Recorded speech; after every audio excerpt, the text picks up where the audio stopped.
네, 강지연의 트리플 P 강지연 전문가 모시고 또 얘기 나눠보겠습니다. 전문가님 안녕하세요. 네, 안녕하십니까? 네, 반갑습니다. 주말에는 뭐 좀 달라진 점이 포착이 됐나요? 일단 흐름부터 좀 크게 짚어보고 갈까요? 네, 아무래도 이제 양적 완화 발표 이후에 지금 유럽이나 미국, 국내 증시도 마찬가지인데 특별한 모멘텀이 현재는 없습니다. 그러다 보니까 숨고르기 양상이 그대로 지속되는 그런 모습으로 마감이 되었었는데 이제 그 외적으로 좀 그나마 시장에서 요즘 좀 초점이 맞춰져 있는 부분이 스페인 관련된 이슈인데 여기에 대해서 이제 유럽 시장 같은 경우는 스페인이 구제금리 임박했다라는 가능성이 높아지면서 이로 인해서 시장에서는 모멘텀으로 작용되어서 강세로 마감이 되는 모습이었습니다. 독일 증시는 0.84%, 프랑스가 0.59%, 이탈리아가 1% 정도, 스페인이 2.6% 정도의 급등이 나왔는데 영국 증시 같은 경우 0.03%로 약보합으로 마감이 되는 모습이었습니다. 아무래도 이제 유럽 시장에 대한 불안감이 완화가 된다면은 유럽에서는 항상 은행주들이 강세를 띠기 때문에 역시나 은행주들이 강세를 띠는 그 모습이었고요. 그 외적으로도 경기 민감재인 자동차 업종, 자동차 업종도 강세를 띠는 그 모습이었습니다. 반면에 이제 담배라든지 원자재 같은 방어주 그리고 이제 원자재는 최근에 상승폭이 많았기 때문에 이들 섹터에 대해서는 약세로 마감이 되는 모습이었습니다. 그 다음에 미증시 같은 경우는 이제 정강 후약의 그런 모습이 나타났는데요. 초반에는 유럽의 이 스페인 관련된 이슈가 모멘텀으로 작용되면서 강세의 흐름이 나타났었는데 이제 미국 같은 경우는 아무래도 다우지수에서 크래프트 푸드가 또 빠지고 이런 다우지수의 종목 변경도 일어났고요. 그리고 아무래도 쿼드러플 위칭데이가 되었었기 때문에 거기에 따라서 이제 포지션을 좀 변경하는 그런 흐름이 나타나면서 결국은 혼조세로 마감이 되는 모습이었습니다. 다우지수는 마이너스 0.13%의 약세를 보였고요. 나스닥은 0.13% 반대로 강세로 마감이 되는 모습이었습니다. S&P 지수는 마이너스 0.02% 보합으로 끝났다라고 보시면 될 것 같습니다. 이제 업종별 종목별로 보게 된다면 이제 코카콜라와 알코아, 시스코 같은 이런 다우지수에 포함된 기업들이 1% 이상의 하락세로 마감이 되었고 그 나머지 종목들에 대해서는 전반적으로 보합권 전후로 강보합 또는 약보합으로 마감이 되었습니다. 반면에 이제 애플의 신형 그 아이폰 5 출시에 따른 통신 업종들이 모멘텀을 받으면서 통신 업종이 강세로 마감이 되는 모습이었습니다. 네, 뉴욕장이 뭐 막판에 밀리긴 했습니다만은 초반에 네. 상승을 이끌어준 재료 그리고 유럽장이 위쪽으로 방향이 나온 게 스페인에서 뭔가 좀 진전이 있는 것 같아요. 네, 아무래도 시장 참여자들이 사실 바라고 있는 것은 스페인이 구제금융 요청하는 부분에 대해서 바라고 있는데 왜냐하면 앞서 ECB에서 무제한 국채 매입 프로그램을 가동하기로 결정이 났기 때문에 스페인이 구제금융 신청을 한다면은 이 부분이 실제로 ECB에서 이제 매입을 할 수 있는 그런 바탕이 되고 그렇게 된다면은 이 역시도 추가적인 양적 완화로서 작용이 되기 때문에 결국 시장에서 이런 부분을 좀 원한다라고 보시면 될 것 같습니다. 더군다나 스페인에 대한 불확실성이 해소가 되기 때문에 구제금융 신청을 하게 된다면은 오히려 이제 유럽에 대한 불안감이 더 크게 한층 더 완화될 수 있기 때문에 이 부분에 기대하고 있는데 우선은 이제 아직까지는 뭐 구체적으로 구제금융 요청한다 이런 부분은 아직 없습니다만은 이번 주 중에 28일 정도가 되겠는데 스페인에서 이제 앞서 은행들에 대한 스트레스 테스트 결과 그리고 회계 감사 보고서를 발표할 것으로 전망이 되고 있는데 이걸 발표하고 난 이후에 구제금융 신청할 것이다 라고 시장에서는 전망을 하고 있습니다. 사실 이제 회계 감사 보고서에서 이제 600억 불 앞서는 이제 최하 600억 불 정도를 예상했고 최대 1000억 불은 넘지 않을 것이다 라고 전망을 했었는데 1000억 불이 넘어가게 된다면은 그때는 이제 구제금융 금액이 더 커질 가능성도 높다라고 보고 있습니다. 반면에 이에 대해서 독일의 쇼이블레 재무장 같은 경우는 스페인은 전면적인 구제금융이 필요 없다. 더군다나 최근 들어서 스페인이 필요한 것은 신용을 회복시키는 것이고 최근 들어 이제 국채 시장에서의 흐름이 어느 정도 안정성을 띠고 있기 때문에 필요가 없을 것이다 라고 이야기를 하면서 약간은 시장의 분위기와는 엇갈리는 그런 전망을 내놓기도 했습니다. 근데 이제 이 부분이 사실 해결되는 것이 증시에는 훨씬 더 긍정적인 모멘텀으로 작용될 가능성이 높다라고 말씀을 드리겠습니다. 네, 슈블레 재무장관도 뭐 굳이 전면적인 구제 금융까지 갈 필요가 있겠냐 이렇게 얘기를 했지만 이런 일각의 시각이 있는 것도 사실이거든요. 네. 지금 말씀해주신 거는 구제 금융을 하는 게 증시에는 훨씬 더 도움이 된다 이렇게 얘기를 해주셨는데 어떤 네. 측면에서 좀 그렇다고 이해를 하면 되는 걸까요? 네, 이제 스페인에 대해 앞서 우리가 그리스라든지 이제 그 외적인 국가들이 구제금융 받을 때 사실 구제금융 받기 전까지는 불확실성이 크게 작용한 게 있었고 구제금융 받게 된다면은 그다음부터는 어느 정도 긴축이라든지 이제 그 나라에 대해서 이제 압박을 좀 가할 수는 있겠지만 결과적으로는 이제 불확실성이 해소가 된다는 측면 그리고 특히나 이번 같은 경우는 구제금융을 받고 국채 시장에서도 ECB가 적극적인 개입을 하기 때문에 ECB에서 국채 매입을 한다는 것은 그대로 말 그대로 양적 완화하고 똑같은 똑같은 방식이기 때문에 결국은 증시에 자금이 유입될 가능성이 높아진다는 점에서 이 부분이 이제 증시에는 긍정적이다라고 말씀을 드리겠습니다. 네. 근데 구제금융을 신청을 한다고 하더라도 22치가 어떻게 또 구체적인 조율 방안이 나오는지에 따라서 시장 반응이 상당히 좀 엇갈리지 않을까 싶거든요. 네. 어떤 쪽으로 가는 게 좀 가장 긍정적인 시나리오일까요? 글쎄요, 그거는 우선 스페인이 어떤 내년도 예상이라든지 추가 긴축안이라든지 여러 부분을 좀 조율을 해야 되기 때문에 그 결과에 맞춰가지고 좀 얘기를 다시 해드려야 될 것 같고, 이제 우선은 구제금융 한다는 부분에 대해서는 긍정적이지만 앞서 앵커분께서 말씀하신 대로 그 조건이라든지 그 부분은 쉽게 조율된 문제가 아니기 때문에 여기에 대해서는 상당히 좀 시간은 좀 걸릴 것으로 전망을 하고 있습니다. 네. 또 좀 시간을 끌고 있는 게 또 그리스죠. 트로이카 네. 실사팀하고 또 협상이 연기가 또 됐어요. 네, 이번에 이제 트로이카 실사단이 한 일주일 정도 협상이 연기를 했는데 이게 협상이 잘 안 되어서 연기를 한 것이 아니라 이제 어느 정도 그리스 내부적으로 합의할 수 있는 시간을 준다라고 보시면 될 것 같습니다. 사실 이제 그리스의 총리 같은 경우는 계속해서 추가적인 긴축안이라든지 연금을 감축하는 안이라든지 여러 가지 안을 내놓고 있는데 연정 정부다 보니까 이 연정 정부 내에서 일부 다른 당수들은 이제 추가적인 긴축안은 너무나 가혹한 처사다라는 쪽으로 좀 반대를 하고 있다 보니까 여기에서 그리스 내부적으로 조율이 좀 필요한 시간이다라는 점에서 일주일간 연기를 한다라고 보시면 될 것 같습니다.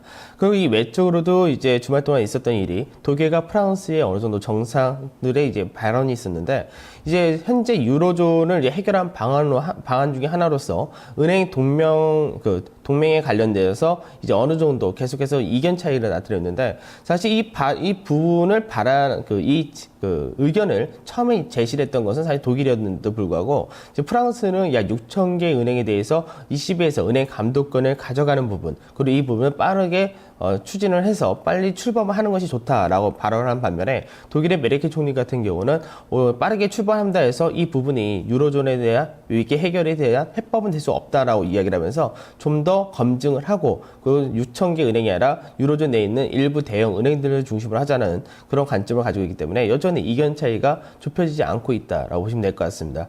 그 외적으로 또 미국에서도 여러 가지 미국에서 뭐 특별한 경제 지표가 없는 날이었었는데 미국의 로카드 애틀랜타 연방은행 총재 같은 경우는 고용 지표가 개선이 되지 않으면은 그러면 추가적인 부양책을 더 쓸 수도 있다라고 얘기를 하면서 양적 완화에 대해서 어느 정도 옹호를 하는 그런 방어를 했다라고 보시면 될 것 같습니다. 그러다 보니까 이제 전에 상품 시장 같은 경우는 거의 뭐 큰 흐름이 없이 마무리되었다라고 보시면 될 것 같은데요. 유가 같은 경우는 최근 들어서 급락세를 상당히 많이 보였기 때문에 유가 같은 경우는 반등이 나오면서 93불선의 거의 근처까지 가면서 마무리되는 그 모습이었고 나머지 금이라든지 전반적인 상품 시장은 거의 다 보합권 전후의 흐름으로 마감이 되는 모습이었습니다. 네. 이제 이런 이슈들을 이제 집중을 해서요. 국내 시장을 한번 좀 전망을 해보고 들여다보겠습니다. 2차원선은 다시 만들어 놓고 금요일장이 마감이 네. 됐습니다. 이제 문제는 또 이번 주가 아닐까 싶은데 추석 연휴도 있고 또 장기간도 이런 휴구장에 들어가기 때문에 어떻게 또 내 돈을 만들어 놓고 이번 주를 마무리 지어야 될지 오늘부터 상당히 좀 고민이 많으실 것 같아요. 네, 아무래도 이제 추석 연휴가 가까이 오게 되면 이제 또 연휴가 꼈기 때문에 시장에 대한 불확실성에 대해서 어느 정도 관망을 하려는 그런 심리도 있고 그리고 이제 일부 자금이 더 필요하신 분 같은 경우는 추석 전에 자금 좀 마련하기 위해서 주식을 파는 경우가 있기 때문에 시장에서 좀 거래량이 좀 작은 그런 흐름이 나타날 가능성이 상당히 높은데요.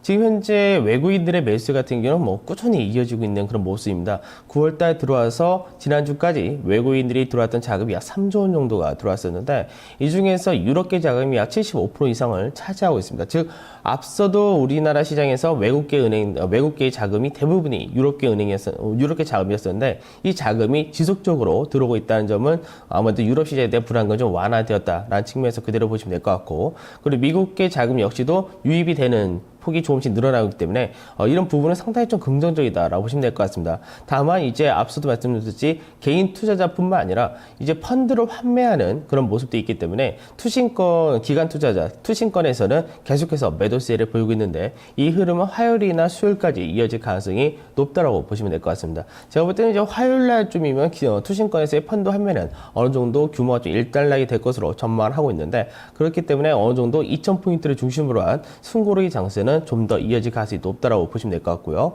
그리고 이제 이번 주에는 발표되는 이제 미국에서의 경제 지표라든지 뭐 그런 부분 놓고 본다면은 아무래도 이제 내구재 주문이라는 굵직한 경제 지표가 있기 때문에 이 내구재 주문이 좀 좋게 나오느냐 못 나오냐가 증시에서는 추가적인 모멘텀이 될 수도 있고요. 그리고 국내적으로는 이제 애플과 삼성전자의 앞서는 1차 판결이 나왔었지만 이번에는 판결이 이번 주에는 나올 것으로 전망이 되기 때문에 이 판결에 따라서 시장에서 흐름이 조금은 바뀔 가능성이 높다고 보시면 될 것 같습니다.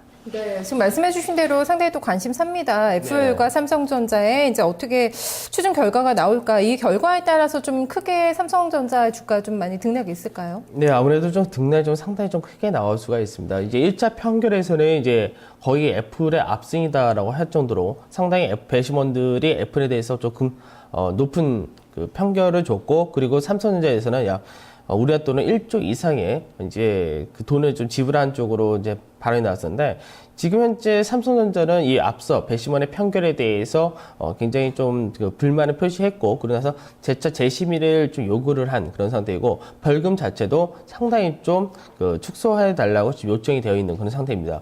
반면에 애플 같은 경우는 우리나라 돈은 7천억 불이 넘는 금액을 추가적으로 7억 불 정도를 추가적으로 더 받아야 된다라고 그 발언을 했기 때문에 이 결과가 어떻게 나오냐가 중요한데, 앞서 배심원의 판결이라든지 이런 부분이 약간은 언론 전 세계적으로 약간 좀 비난을 좀 많이 받은 그런 모습도 있고, 미국의 보호주의다라는 쪽의 편견도 있었고, 배심원 자체의 자질 문제라든지 이런 부분들이 상당히 많았기 때문에 어느 정도 판결이 완전히 뒤집어지기는 힘들 것이다라고 보고 대부분 보고 있지만, 앞서 판결보다 더 나쁜 판결은 나올 가능성이 좀 적다라고 보였습니다.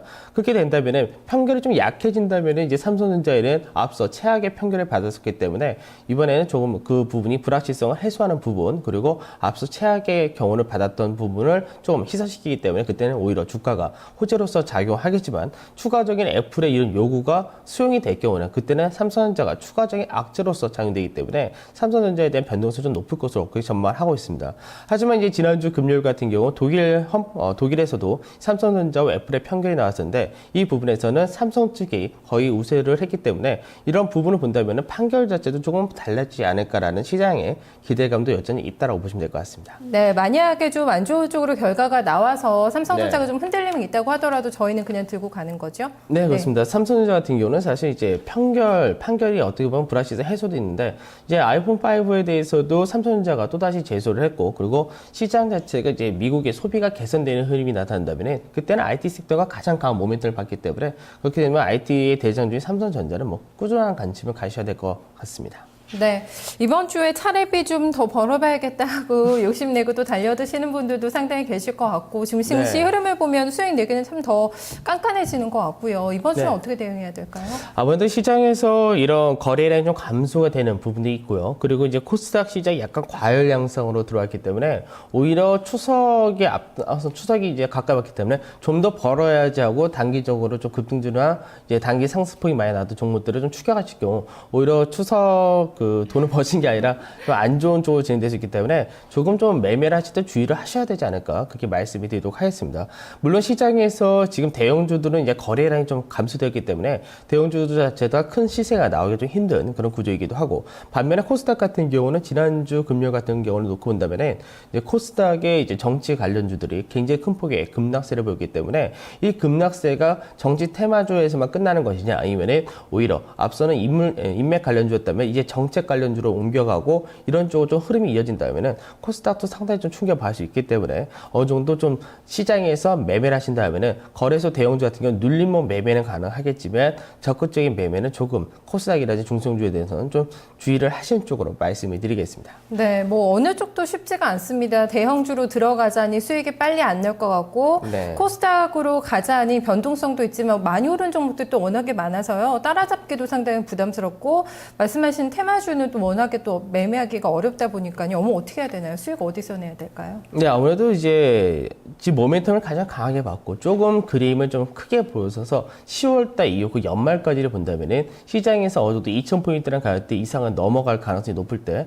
증권 섹터 같은 경우는 계속해서 앞서 1차 상승을 보이고 나서 숨고르기를 하고 있는 양상이기 때문에 이런 증권 섹터에 대해서 오히려 눌림목이라든지 분할 매수로서 접근하신 것도 상당히 좋다고 말씀드리고, 이제 IT주 같은 경우는 삼성전자의 결과가 어떻게 나온지를 좀 보고 나셔서 움직이신 것이 좋겠다라고 말씀을 드리겠습니다. 네, 그러니까 추석 이후를 보고 좀 사 놓는 게 이번 주에는 좀 필요한 작업이다 얘기를 해주셨습니다. 오늘은 또 어떤 종목을 좀 더 체크를 해볼까요? 네, 오늘은 이제 특별히 새로운 종목을 가져온 것이 아니라 이제 기존에 갖고 왔던 종목 중에서 STS 페노션, 지난주 월요일과 화요일날 제가 STS 조선해양과 STS 페노션을 말씀을 드렸었는데요. 두 종목 다 시세는 상당히 좋았습니다. 근데 목표가를 이제 STS 페노션 같은 경우 바로 지난주 금리를 도달을 했는데 지금 현재 차트상의 흐름을 보면서 추가 상승 여력이 남아있기 때문에 거기에 대해서 한번 더 짚어드리도록 하겠습니다. 먼저 STS 조선해양 최근 들어서 이제 BDI 지수가 상당히 좀 강한 강세를 보이고 있는데요. 앞서 이제 660이라는 저점대를 그리고 지금 740, 50까지 올라왔기 때문에 상당히 좀 강하다라고 보시면 될 것 같습니다. 지금 현재 STS 페노션은 중요한 자리가 지난주 목요일날 이 추세 자리에 돌파했기 때문에 거래량은 수발하면서 돌파했기 때문에 이제 목표치 자체가 앞서는 이제 4,380원 정도를 단기적인 목표치 제시를 해드렸었는데 추가적인 상승 약 4,950원 전후까지도 열어둘 수 있다는 점에서 이 종목 역시도 눌림목을 준다면은 눌림도 가능한 매수다라고 보시면 될 것 같고요. 그리고 STS 조선해양도 마찬가지입니다. 사실 조선주 중에서는 이제 STS 그룹 자체가 상당히 많이 주가가 많이 빠졌었는데 그만큼 유로 시장의 불안감이 크게 작용을 했다라고 보시면 될 것 같습니다. 근데 이제 STS 조선해양 같은 경우는 조선주 중에서 현재 자산 가치 대비해서 반도 0.48 정도밖에 안 되기 때문에 PBR이 자산 가치 대비해서 너무나 싼 수준까지도 내려와 있다라고 보시면 될 것 같고 STS 그룹 자체가 유동성 문제를 해결하기 위해서 계속해서 추진을 하고 있기 때문에 그 부분이 해소가 된다면은 주가 낙폭에 대한 어느 정도 기술적 반등이 가능하다는 점에서 여전히 이 종목 역시도 수익 중이지만 오늘 매수를 신규로서 접근한다 하더라도 10,000원 전후에서는 신규 매수가 가능하고 앞서는 제 목표가를 11,000원 정도에 들었었는데 11,500원까지도 단기적으로 가능하다라고 말씀을 드리겠습니다. 네, 뭐 들고 계신 분들은 더 수익 노리셔도 되겠고 네. 못 사신 분들도 진입 기회가 있기 때문에요. 이 두 종목 잘 체크 한번 해보셔야겠습니다. 말씀 고맙습니다. 네, 감사합니다. 네, 강지원 전문가와 함께 전략을 짜봤습니다. 잠시 후에 토마토 모닝쇼 다시 돌아오겠습니다.